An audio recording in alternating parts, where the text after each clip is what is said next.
How's it going, everybody? Coming to you today because we are going to be doing a first look and install of the AltRider Hemisphere Saddlebags on my Husky 501. I've got the Utah BDR coming up in a couple of months, and I needed some luggage for my bike. The AltRider is what I decided to go with, so stick around. I'll show you the install, I'll show you some close-ups of it, and I'll show you what it looks like on the bike. So if you're interested in some luggage, stick around. I got a good one for you. The AltRider is a two-piece luggage system. You get the holster, as they call it, which this is the part that mounts onto the bike. And you can see you've got these pockets here. And then you get the dry bag. And the dry bag fits into the holster. Now, one thing you will notice right away, AltRider is made in America. For the bag itself, it is a waterproof, fully seamed tape luggage system that you take, you shove everything in here, roll it down, and you mount it into the holster. The holster stays mounted to the bike, and when you get to camp or you get to a hotel or whatever, you just unclip the bag, pull the bag out. This stays on the bike.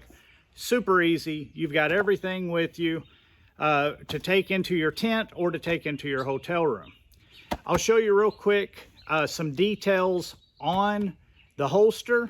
I'll show you how to install the holster. And then I'm going to show you the bag, some of the details on the bag and how to place the bag in the holster. It's all very, very, very easy, self-explanatory.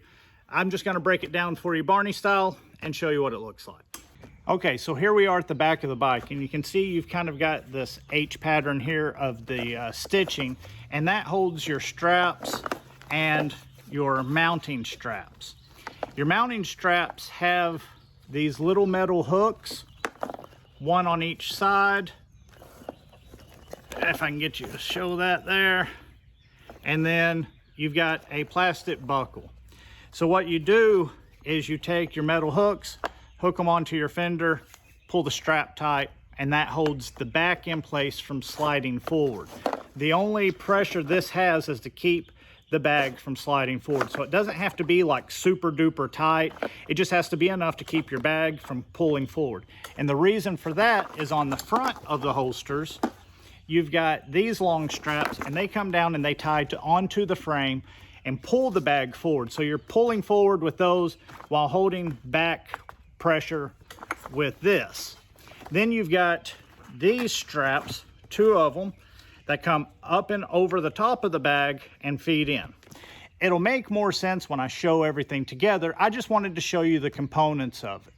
Depending on your bike, you may end up needing an aftermarket heat shield. I'm gonna need a heat shield because this does rest right up against it. I didn't order one when I ordered the bags, and it does not come with one when you order the bags. You have to order it separately. Now, AltRider does sell their own, or you could get just about any universal. You just need to make for sure it'll fit around your pipe and it's long enough to protect your bag wherever your bag falls on the pipe. So just make for sure whatever you get, whether it's AltRider or whomever, that it's long enough and that it's going to be the right size to protect your bag. Since we're already on the side here, I thought I would go ahead and show you this strap. You would just bring it down, go through your frame, make for sure you're not near anything that's hot or any pinch points, and you would just bring it back onto itself here. On the side of your holster system, you've got a cinch buckle here to tighten down around the top. And then on the back, this whole back here is a pocket. You have a drain hole in it, but this whole section here is a gusseted pocket to where you could put a tool roll or maybe even a tube. Whatever you need will fit in here, so you're not having to put it inside your luggage. Lastly, before we install the holster, this bag, this pouch, is made out of like 1090 ballistic nylon or 1050 ballistic nylon. It's very tough, very durable. It'll survive if you accidentally drop your bike. It's going to be a really good, tough material. The AltRider logo is also reflective, so it will give you a little bit of side reflectivity at nighttime. If lights hit it, they'll be able to see that. So that's kind of a quick look at the holster system. Let's install the holster now, and then we will get to the actual dry bag itself. Okay, for the next part of this install, the application is going to be different for your bike. Now, if you're running a 2024 Husky like I am, it's going to be the exact same. If you're running anything else, you're going to find some slight differences. As you can see, I don't have any sort of rack. I don't have any sort of side bars or anything like that. If you've got that on your bike, it's going to be different. I've got just the plain Jane plastic fender.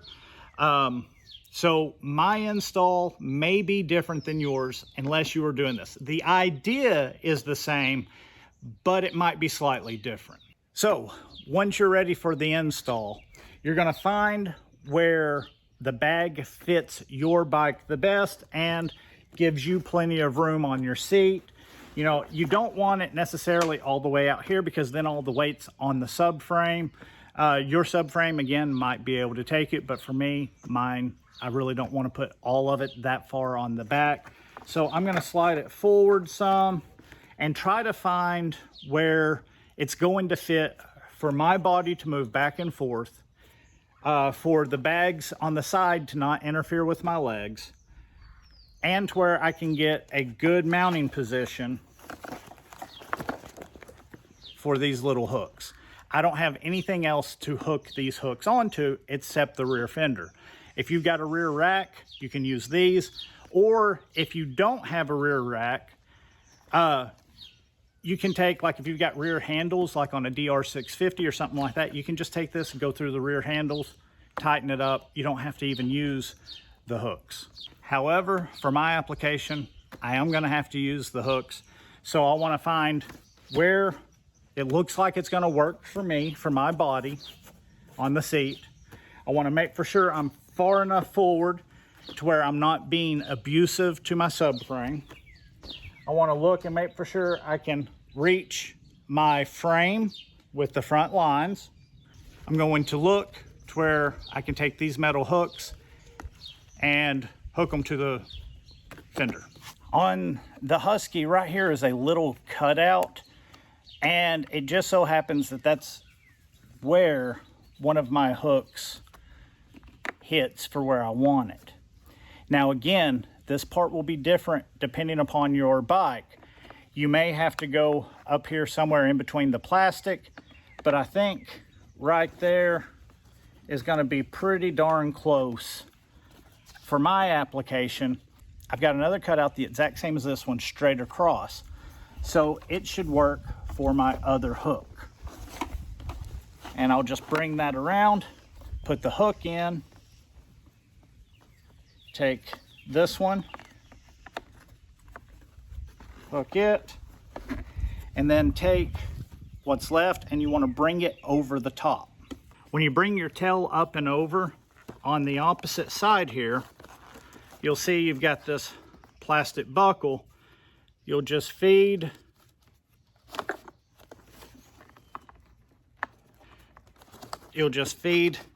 the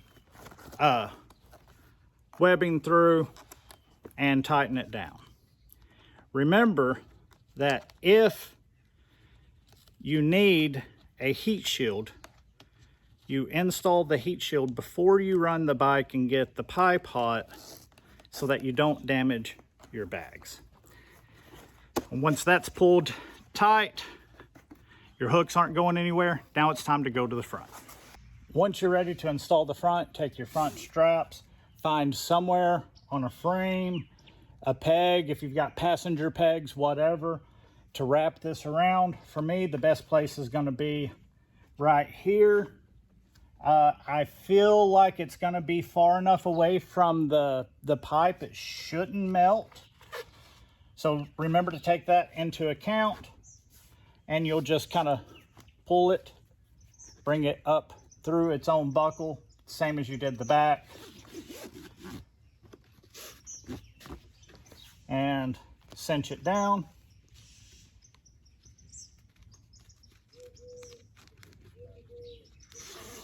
Now you don't want it super tight yet because you want to be able to place the other side and make for sure that you've got everything exactly where you want it before you really cinch it down into place. So right there's locked in pretty good. I'm going to go ahead and back it out just a hair. That way I've got room to adjust the other side. You may notice that your bag looks kind of like a pair of shorts or a pair of pants that the legs have been sewn together on. And you will also notice the Made in America logo. And on one side you have a male clip, and on the other side you have a female clip. When you put the bag on the bike, the Made in America logo goes towards the front because the male end attaches to a corresponding female end that's inside the bag. And the same on the other side. You've got a male end inside the bag. So it's easy to figure out which way it goes. You can't get it wrong. And if you do, not a big deal, just flip it around. Earlier, I showed you it is fully seam taped. It also has some Velcro. You would take and load it with your Made in America emblem towards the front. And to be completely waterproof, you're gonna have to roll it 3 times. 1, 2, 3. You then put it in the holsters like so. Connect your side.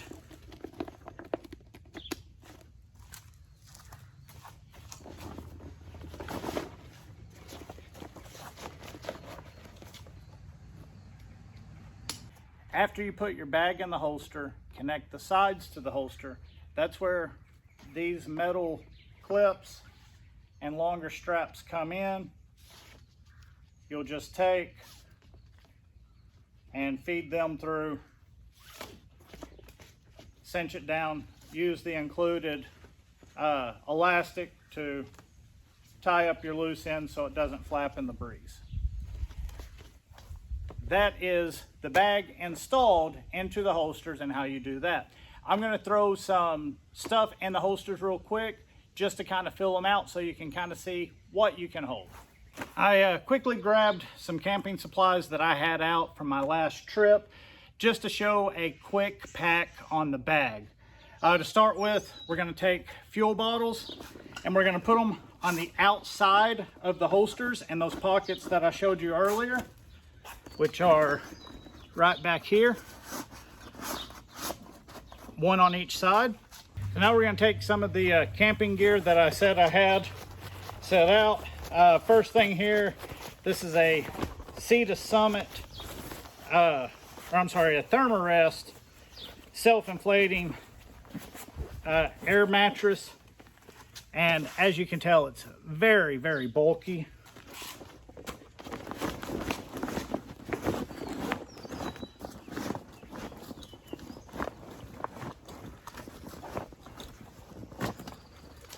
And then sleeping bag will go on the other side.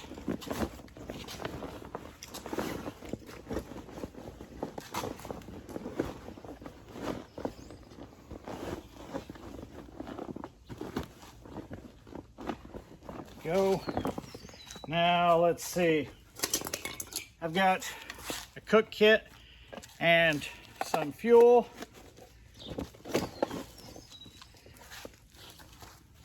Pillow, pair of Kevlar riding pants that are brand new, never been worn,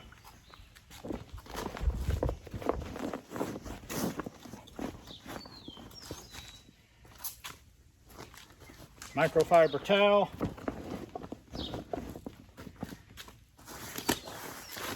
pair of Gore-Tex pants,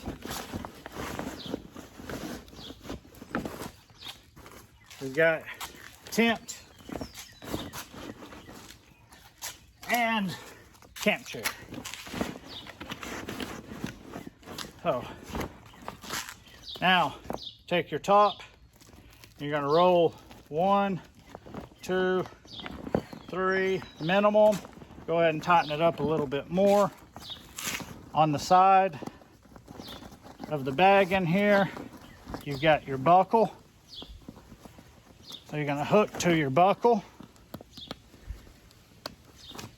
Do the same thing on the other side.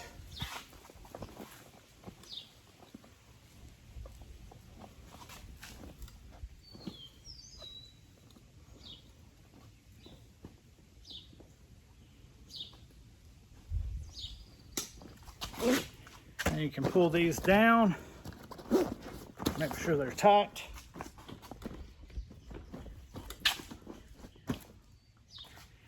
Along the outside of the bags, you've got these pull straps. Make sure they're tight.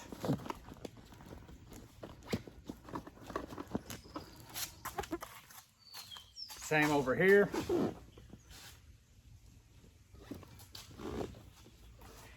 And then lastly, you've got 2 straps that go over the top and attach to these metal front buckles. And you'll pull them tight as well.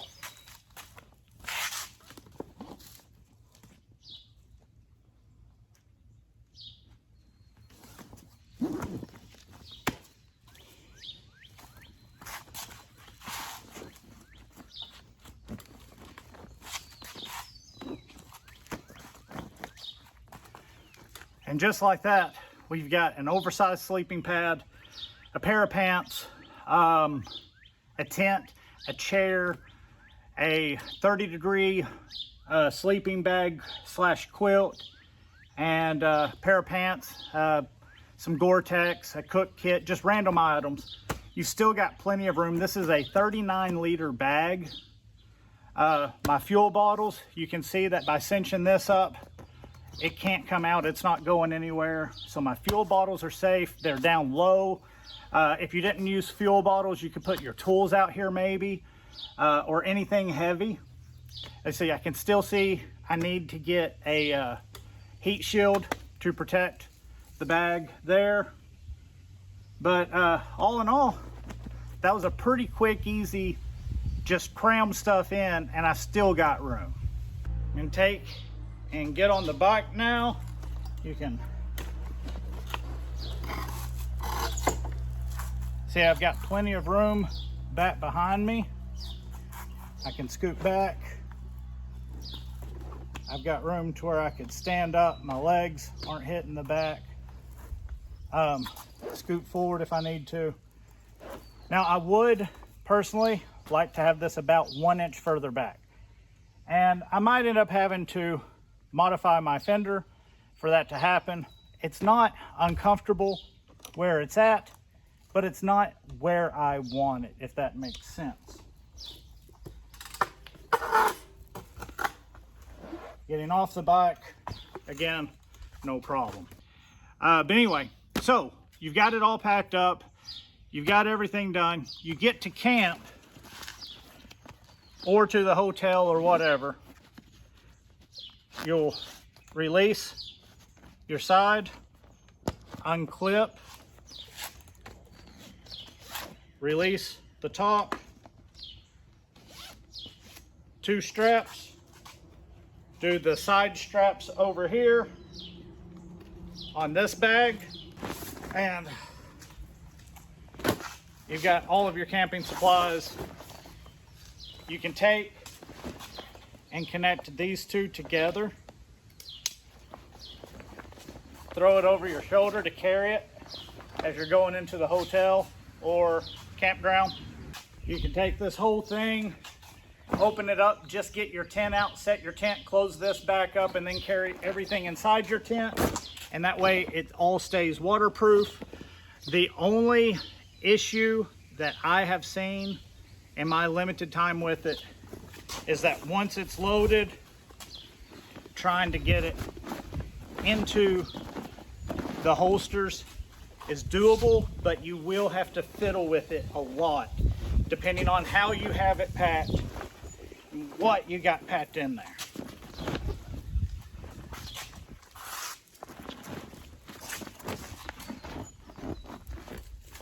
But as you can see, it's quick to get in, quick to get out.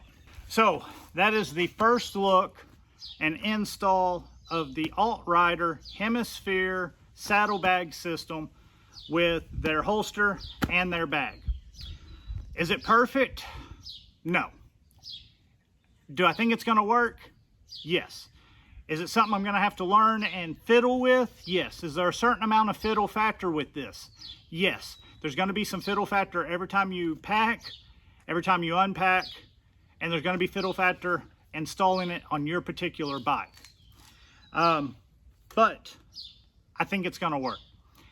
And I like the fact it's made in America. I try to do that when I can. I'm not always able to, but you know, compare this to like the Giant Loop Coyote. It's roughly the same size, cost roughly the same, but you're getting an American-made product versus Giant Loop, which I believe is made in Vietnam, I think. Don't hold me to that, but I know it's not American-made. Thank you guys for watching. Hope you enjoyed. This is the first look and install of the AltRider Hemisphere saddlebags. Thank you guys.